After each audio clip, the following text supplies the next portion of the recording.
Internet में ना एक बकरी है। इस बकरी का नाम देविजा है और ये बकरी खुद को फेमिनिस्ट समझती है। अब फेमिनिस्ट समझती है, फेमिनिस्ट है पता नहीं, मगर हाल फिलहाल में ही दिविजा ने इंटरनेट पे एक नया सा ट्रेंड स्टार्ट कर दिया ऑफ प्राउड आर, जिसका कि एक प्राउड पार्ट मैं भी हूँ। I am also a proud are. ये मजबूर हैं पर आप नहीं।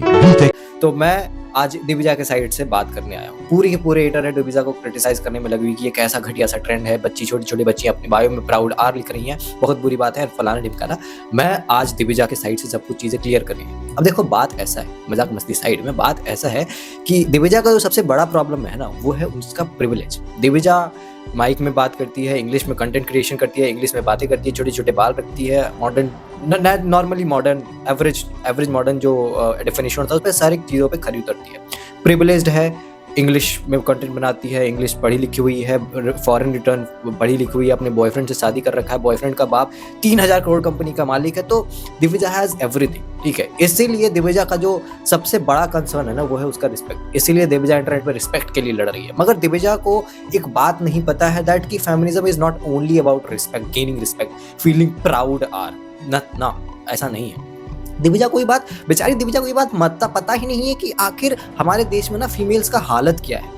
There are females in our country, उसके हिसाब से ये है ही नहीं। जो इनको बेसिक नीड्स की जरूरत है, बेसिक राइट्स, बेसिक नीड्स जिनको नहीं मिल रही है ना, उसके बारे में तो दिविजा को पता ही नहीं है। तो इसलिए दिविजा को फेमिनिज्म का मतलब ही बस इतना लगता है कि मुझे इक्वल रिस्पेक्ट मिलनी चाहिए, है ना। तुम मुझे और कैसे कर सकते हो, मैं तो खुद को प्राउड आर बोल दूंगी। यही है दिविजा का डेफिनेशन, सिंपल सा।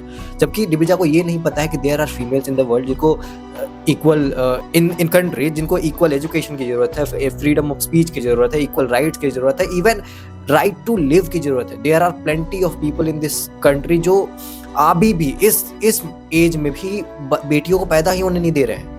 There are plenty of people in this country जो बेटियों को पढ़ा नहीं रहे हैं, अलग से व्यवहार कर रहे हैं, अलग तरीके से ट्रीट कर रहे हैं, उनको फ्रीडम नहीं दे रहे हैं, उनको अपना लाइफ नहीं जीने दे रहे हैं। ये सब चीज़ें दिविजा के लिए एग्जिस्ट ही नहीं करती। ये सब प्रॉब्लम्स दिविजा ने कभी देखा ही नहीं है, कभी जानती नहीं है सब चीज़ों के बारे में। इसीलिए दिविजा की ज़िंदगी में उसका सबसे बड़ा प्रॉब्लम ये है कि किसी ने उसको आर बोल दिया। अगर दिविजा ने फेमिनिज्म अगर डीपली पढ़ा होता ना, फीमेल्स का सिचुएशन डीपली पढ़ा होता, तो उसको पता होता कि जो चीज़ें फीमेल्स हमारी कंट्री में फील कर रही है ना, जो डॉटर्स जो सफ़र करती हैं जिस तरीके से, उसके सामने इंटरनेट पे कोई रैंडम बंदा रैंडम अकाउंट से आर लिख के चला जाए, is nothing in front of that. I am not saying it's not wrong, but it's not the priority and it shouldn't be.